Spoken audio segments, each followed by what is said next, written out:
BJP सांसद कंगना रनौत ने मंगलवार को भटिंडा कोर्ट में मानहानि मामले की सुनवाई के दौरान माफी मांगी है।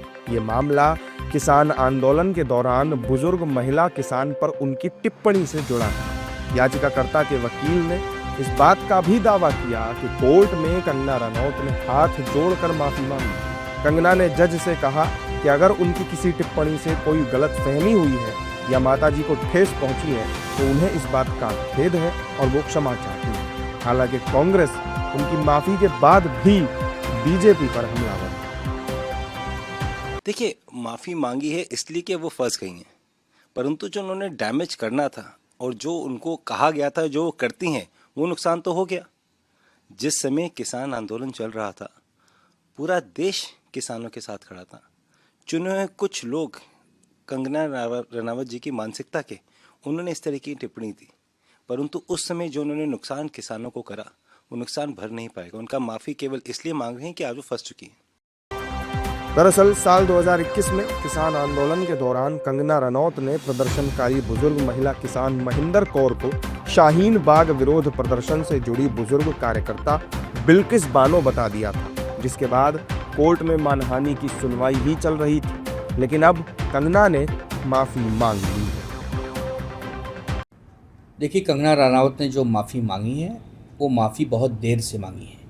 कंगना रनावत को उस सीआईएसएफ की बच्ची का अपमान नहीं करना चाहिए था और वो परिवार वालों ने उस माफ़ी को नकार दिया है।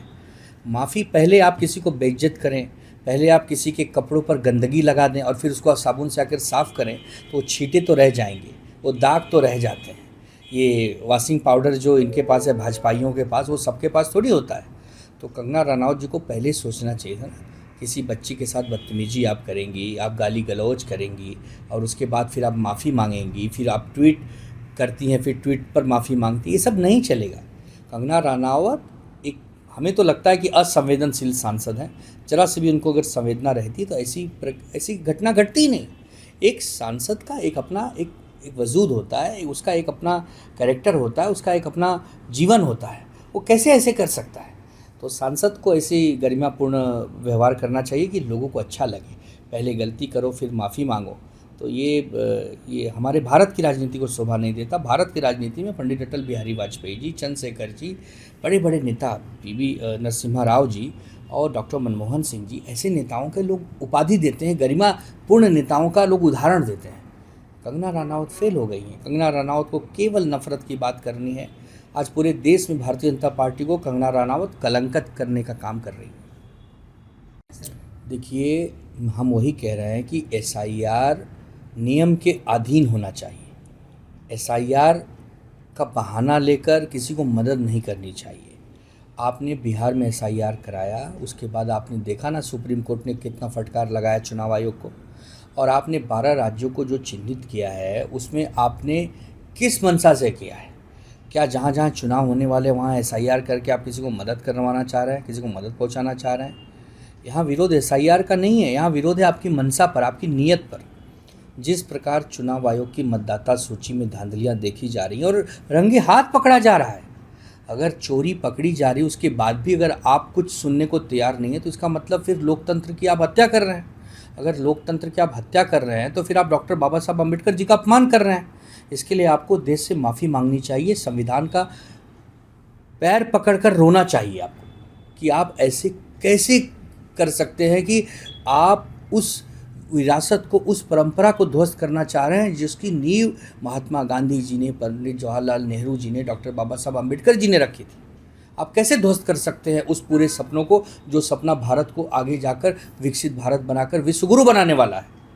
दुर्भाग्यपूर्ण है कि चुनाव आयोग किसी का गुलाम बनकर काम कर रहा है। क्यों न बोले विपक्ष? विपक्ष तो यही कह रहा है ना कि एसआईआर से हमको कोई परहेज नहीं है, लेकिन चुनाव आयोग तेरी खैर नहीं है।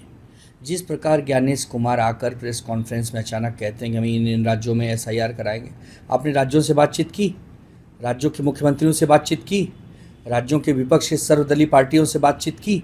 मतलब ये तो एक तरफा है। तो आप मोदी जी हो गए हैं कि रात को 8 बजे आइए, प्रेस कॉन्फ्रेंस करिए, नोट बंद, जीएसटी लागू, फिर जीएसटी हटा दूंगा। ये क्या चल रहा है भाई? तमाशा बनाकर रख दिया आप लोगों ने लोकतंत्र को। लोकतंत्र में पक्ष विपक्ष दोनों का सम्मान होना चाहिए। केवल जिसकी सरकार अगर उसकी स्तुति गान करेंगे तो फिर विपक्ष तो हमलावर होगा, क्योंकि विपक्ष के पास भी दायित्व तो है। करोड़ों लोग जो वोट देते हैं विपक्ष को भी, उनकी जिम्मेदारी है ना विपक्ष के ऊपर। ऐसे नहीं चल सकता कि चिट भी मेरी पट भी मेरी, मीठा मीठा खप खप कड़वा कड़वा थू थू। ऐसे चुनाव आयोग अगर काम कर रहा है तो चुनाव आयोग को आने वाले समय में एक बहुत बड़ा संघर्ष देखने मिलेगा जो विपक्ष की ओर से हो सकता है। देखिए, अगर प्रशांत किशोर जी का नाम 2 राज्यों में आया है तो ये किसका फेलियर है? चुनाव आयोग का भी फेलियर है और प्रशांत किशोर जी का भी फेलियर है। प्रशांत किशोर जी को आपत्ति दर्ज करानी चाहिए। और एन चुनाव के समय अगर प्रशांत किशोर जैसे इतने बड़े नेता का अगर 2 जगह नाम है तो हम लोग तो बार बार यही कह रहे हैं ना कि SIR आपने कराया, दुनियादारी आपने की, आपने सारे वादे किए कि हम पारदर्शी चुनाव कराएंगे। तो बताइए फिर आम आदमी का क्या होगा जो सोशल मीडिया पर नहीं है, जो एंड्रॉयड फ़ोन यूज़ नहीं करता, उसे तो पता भी नहीं चलेगा कि वो कहाँ कहाँ वोटर है। इसका मतलब ये फर्जीवाड़ा चल रहा है बिहार में, किसी को जिताने का प्रयास किया जा रहा है। प्रशांत किशोर जी को इस चुनाव के मध्य में बहुत बड़ा प्रेस कॉन्फ्रेंस करके चुनाव आयोग की धज्जियां उड़ा देनी चाहिए और चुनाव आयोग को ये बताना चाहिए कि ऐसा क्यों हो रहा है। इसमें प्रशांत किशोर से ज़्यादा दोषी तो चुनाव आयोग है। प्रशांत किशोर को हो सकता है न पता हो कि वो 36 जगह वोटर है, वो रहने वाले तो बिहार के हैं, उनको तो बिहार में वोटर होना चाहिए नियम से। अब वो पश्चिम बंगाल में वोटर अगर हैं तो फिर ये कितनी गलत बात है। तो ये चुनाव आयोग के ऊपर बार बार जो विपक्ष सवाल उठा रहा है, सवाल जायज़ है। कल ही आदित्य ठाकरे जी ने मुंबई के वर्ली में सवाल उठाया कि एक ही घर में 36 वोटर हैं, एक ही पते पे 500 वोटर हैं। ऐसे थोड़ी होता है। अब चुनाव आयोग को देखिए, हम लोग ज़बरदस्ती तो उसकी प्रक्रिया को नहीं रोक सकते, लेकिन जो हमारा अधिकार है, हमने विरोध किया था और माननीय सर्वोच्च न्यायालय में अपील भी दाखिल की थी, रिट दाखिल की थी कि इसको खारिज किया जाना चाहिए। और बिहार में जिस तरह से लाखों वोटों को काटा गया है, अब हमारी कोशिश और पूरा इंडिया गठबंधन का प्रयास ये रहेगा कि वो उत्तर प्रदेश और बाकी मुल्क के देश के दूसरे हिस्से के अंदर उस प्रकार से लोगों के वोटों को अननेसेसरी नहीं काट सकें। वोट वही कटने चाहिए जो कि वहाँ से शिफ्ट हुए हैं या किसी की डेथ हो गई है। सिर्फ इस आधार पर वोटों को काटना कि वो समाजवादी पार्टी या विपक्ष का वोट है, ये बहुत अफसोस की बात है और आश्चर्य की बात है कि इस ऐसे वोटों को काटना कैसे जा सकता है। तो अब इसीलिए समाजवादी पार्टी ने उत्तर प्रदेश के चुनाव को मद्देनज़र रखते हुए यहाँ पे BLA और PDA से मुतालिक एजेंटों की नियुक्ति की है, जिससे कि वो इस चीज़ का ध्यान रख सकें कि BLO के द्वारा कोई वोट पार्टी का या गठबंधन, इंडिया गठबंधन का वोटों को विपक्ष से काटा तो नहीं जा रहा। अगर काटते हैं तो उसकी आपत्ति दर्ज करा करके उसमें प्रयास करेंगे कि उसका संशोधन। मैं ये कहना चाहता हूँ कि ऐसा बयान दिया ही क्यों, जो कि इस देश की जो रीढ़ की हड्डी हैं किसान, जो किसी एक धर्म से ताल्लुक़ नहीं रखते, सभी धर्म के रहने लोग हैं और जो इस देश की आर्थिक रीढ़ है उनको, और जो अनाज उपलब्ध कराते हैं सभी को, उनके प्रकार इस तरह का भद्दा बयान देना दर्शाता है कि ऐसी अगर कोई जो किसी पद पर हो उस और जनता का प्रतिनिधित्व करता हो तो बहुत अफसोस की बात है। मैं निंदा करता हूं।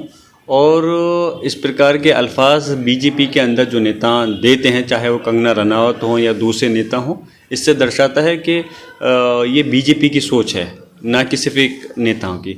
और इस चीज़ से आने वाले समय के अंदर इनके इन बयानों का जवाब माफ़ी को एक्सेप्ट करके नहीं बल्कि चुनाव के अंदर जनता देगी। आप कैसे कह सकते हैं, तो इसमें क्या गलत है?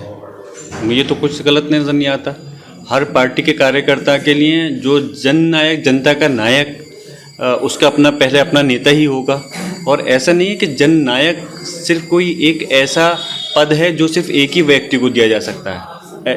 जननायक वो होगा जो कि जनता के प्रति अपने आप को पूरी तरह से अपनी ज़िंदगी को सर्व कर दे।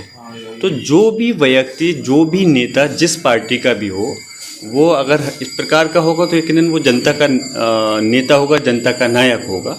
तो ये कोई पद नहीं है जो सिर्फ देश में एक ही व्यक्ति को मिल सकता है। और यकीनन जिस पार्टी के कार्यकर्ता हैं वो पहले अपनी पार्टी के नेता को ही तवज्जो देंगे। तो इसलिए ये अपने अपने उसको दे रहे हैं, तो इसमें कहीं कोई गलत नहीं है। जो भी जनता के वरिष्ठ नेता हैं वो जनता के नायक हैं।